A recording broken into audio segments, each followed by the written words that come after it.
Hello all good morning, welcome to Kerala stock market guide. ഇപ്പോൾ പുതിയൊരാഴ്ചയിലേക്ക് പോകുകയാണ്. സോ എല്ലാവർക്കും ഒരു നല്ല വീക്ക് ഞാൻ ആശംസിക്കുകയാണ്. അപ്പോൾ നമുക്ക് ഇന്നത്തെ ടോട്ടൽ നിഫ്റ്റി അനാലിസിസിലേക്കും ആൻഡ് ഗ്ലോബൽ മാർക്കറ്റ് വ്യൂവിലേക്കും പോകാം. സോ ഗ്ലോബൽ മാർക്കറ്റ് നോക്കുമ്പോൾ ഡോ ജോൺസിൻ്റെ ഫ്യൂച്ചർ ട്രേഡ് ചെയ്യുന്നത് 43 പോയിൻറ്റ്സ് അപ്സൈഡിലാണ് and S&P and Nasdaq closing slightly ഗുഡായിരുന്നു. യൂറോപ്യൻ മാർക്കറ്റ് ടോട്ടലി ഒരു ഫ്ലാറ്റ് ക്ലോസിംഗ് ആണ് തന്നത്. നമ്മുടെ ഗിഫ്റ്റ് നിഫ്റ്റി നോക്കുമ്പോൾ 21 പോയിന്റ്സ് അല്ലെങ്കിൽ 23 പോയിന്റ്സ് അപ്സൈഡ് ആണ്. സോ ചെറിയൊരു ഗ്യാപ്പ് അപ്പ് അല്ലെങ്കിൽ ഫ്ലാറ്റ് ഓപ്പണിംഗിലേക്ക് നമുക്ക് പ്രതീക്ഷിക്കാം. ഏഷ്യൻ മാർക്കറ്റ്സിൽ പൊതുവെ പിടിച്ചു നിൽക്കുന്നതായിട്ട് കാണുന്നുണ്ട്. Taiwan weighted, Straits Times, Hang Seng, Nifty തുടങ്ങിയവ പോസിറ്റീവ്ലി ട്രേഡ് ചെയ്യുന്നുണ്ട്. ആൻഡ് സ്ട്രേറ്റ് ടൈംസ് ക്ലോസിംഗും മികച്ചതായിരുന്നു. ഹാങ്സെങ് ഇപ്പം അത്യാവശ്യം നല്ല positively, Taiwan weighted 130 points upside trade ചെയ്യുന്നുണ്ട്.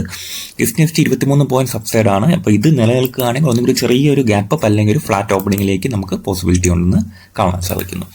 അപ്പം MSCI റീബാലൻസിൻ്റെ ഭാഗമായിട്ട് നിഫ്റ്റിയിൽ ലാസ്റ്റ് മിനിറ്റ് സെല്ലിംഗ് നടന്നിട്ടുണ്ടായിരുന്നു. സോ അപ്പോൾ സ്ട്രക്ചറലി നോക്കുമ്പോൾ നമുക്കൊരു പ്ലെയിൻ സ്ട്രക്ചർ നോക്കുമ്പോഴത്തേക്ക് നിഫ്റ്റി വീക്ക്നെസ് ആണ് കാണിക്കുന്നത്. ഓക്കെ, നിഫ്റ്റി ടെക്നിക്കലി നമ്മളിപ്പോൾ നോക്കുകയാണെങ്കിൽ ചെറിയൊരു വീക്ക്നെസ് മാർക്കറ്റിലുണ്ടെന്ന് നമുക്ക് സൂചിപ്പിക്കാൻ സാധിക്കും. ആൻഡ് മാർക്കറ്റ് ഏരിയാസ് ഡിഫെൻഡ് ചെയ്യേണ്ടതായിട്ടുണ്ട്. ഓക്കെ, മാർക്കറ്റ് എന്ത് ഏരിയാസ് ഡിഫെൻഡ് ചെയ്യേണ്ടതായിട്ടുണ്ടെന്ന് ഞാൻ പറയുമ്പോൾ ഈ ഒരു ലെവൽസ് ഒക്കെ ഉണ്ട്. 23,246, അതായത് ഈ ഒരു സെല്ലിംഗ് പ്രഷർ മാർക്കറ്റ് അബ്സോർബ് ചെയ്ത് ഇന്ന് ഈ ഒരു മാർക്കറ്റ് ഒരു മൊമെൻ്റ് റീഗെയിൻ ചെയ്യുകയാണ്. ഈ പോയിന്റിൽ നിന്ന് റീഗെയിൻ ചെയ്യുകയാണെങ്കിൽ എത്രയും പെട്ടെന്ന് തന്നെ 23,900 അബോവ് ക്ലോസ് ചെയ്യേണ്ടതായിട്ടുണ്ട്. എന്നാലേ ഒരു സ്ട്രക്ചറലി മാർക്കറ്റ് വീക്ക്നെസ് മറികടന്നു എന്ന് നമുക്ക് പറയാൻ കഴിയത്തുള്ളൂ. ഓക്കെ, അപ്പോൾ ഞാൻ വരയ്ക്കുന്ന ഈ ലെവൽസ് ആയിരിക്കും എൻ്റെ ഒരു പ്രൈമറിലി ടാർഗറ്റ്സ്, അല്ലെങ്കിൽ ഞാൻ മാർക്കറ്റിനെ വീക്ഷിക്കുന്ന സോൺസ് എന്ന് പറയുന്നത് ഇങ്ങനെ തന്നെ ആയിരിക്കും. ആൻഡ് ഒരു സെല്ലിംഗ് പ്രഷർ നേരിട്ടത് കൊണ്ട് തന്നെ ഞാൻ ഈ ഒരു ഏരിയ മാർക്കറ്റിൽ എന്താ പറയുക, ബയേഴ്സിൻ്റെ ഒരു എന്താ പറയുക കൺഫ്യൂഷൻ നിലനിൽക്കാൻ പോസിബിലിറ്റി ഉള്ള സോണായിരിക്കും 23,800 എന്ന് പറയുന്ന സോണ്. അപ്പം ഈ ഒരു സോണ് മാർക്കറ്റ് മറികടക്കട്ടെ. 23,800 എന്ന് പറയുന്ന സോൺ ആദ്യം മറികടന്ന ശേഷം മാർക്കറ്റിൽ ഒരു സ്ട്രെങ്ത് ടോട്ടലി ഒന്ന് വിസിബിൾ ആവും എന്നാണ് എനിക്ക് തോന്നുന്നത്.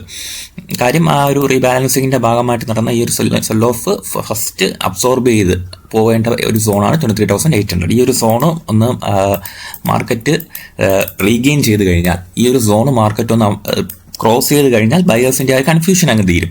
സോ ഈ ഒരു ഏരിയ ഒന്ന് മറികടന്ന് പോട്ടെ. ആൻഡ് അത് കഴിഞ്ഞാൽ മാർക്കറ്റിൽ പ്രധാനപ്പെട്ട സോൺ സെല്ലിംഗ് പ്രഷർ വരുന്ന 23,300 അബോവ് ആയിരിക്കും ഒരു സെല്ലിംഗ് പ്രഷർ വരിക. സോ ആ രണ്ട് ഏരിയ മാർക്കറ്റ് ഞാൻ വളരെ കെയർഫുൾ ആയിട്ടായിരിക്കും നിൽക്കാം. അപ്പോൾ ഇന്നത്തെ രാവിലത്തെ മാർക്കറ്റ് വളരെ ഇൻട്രസ്റ്റിംഗ് ആയിരിക്കും. എല്ലാവരും ഒന്ന് വാച്ച് ചെയ്യാൻ ശ്രമിക്കുക.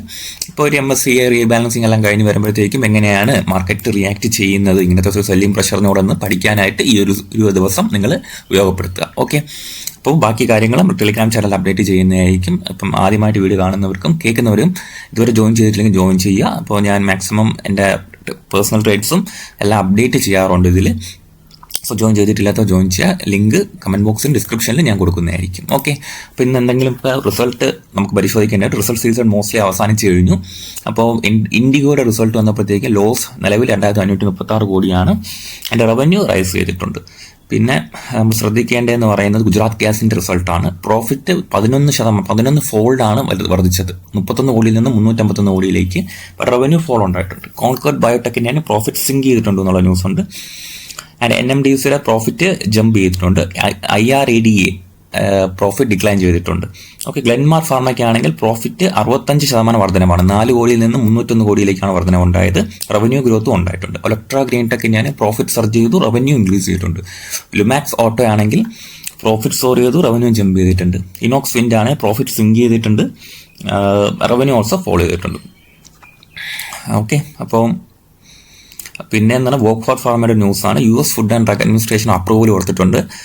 സൈനിക് അല്ലെങ്കിൽ സെഫപ്പൈം ആൻഡ് സൈഡാക്ടം എന്ന് പറയുന്ന നോവൽ ഇൻട്രാവീനസ് ആന്റിബയോട്ടിക്കിൻ്റെ വേണ്ടിയിട്ടുള്ള ഒരു കാര്യമാണ്. യൂറിനറി ട്രാക്ട് ഇൻഫെക്ഷന് വേണ്ടിയിട്ടുള്ള ഒരു മരുന്നിൻ്റെ അപ്രൂവലാണ് കൊടുത്തിട്ടുള്ളത്. ഓക്കെ, അപ്പോൾ ഇത്രയൊക്കെയുള്ള ന്യൂസുകളാണ് ഇന്ന് പ്രധാനപ്പെട്ടതായിട്ടുള്ളത്.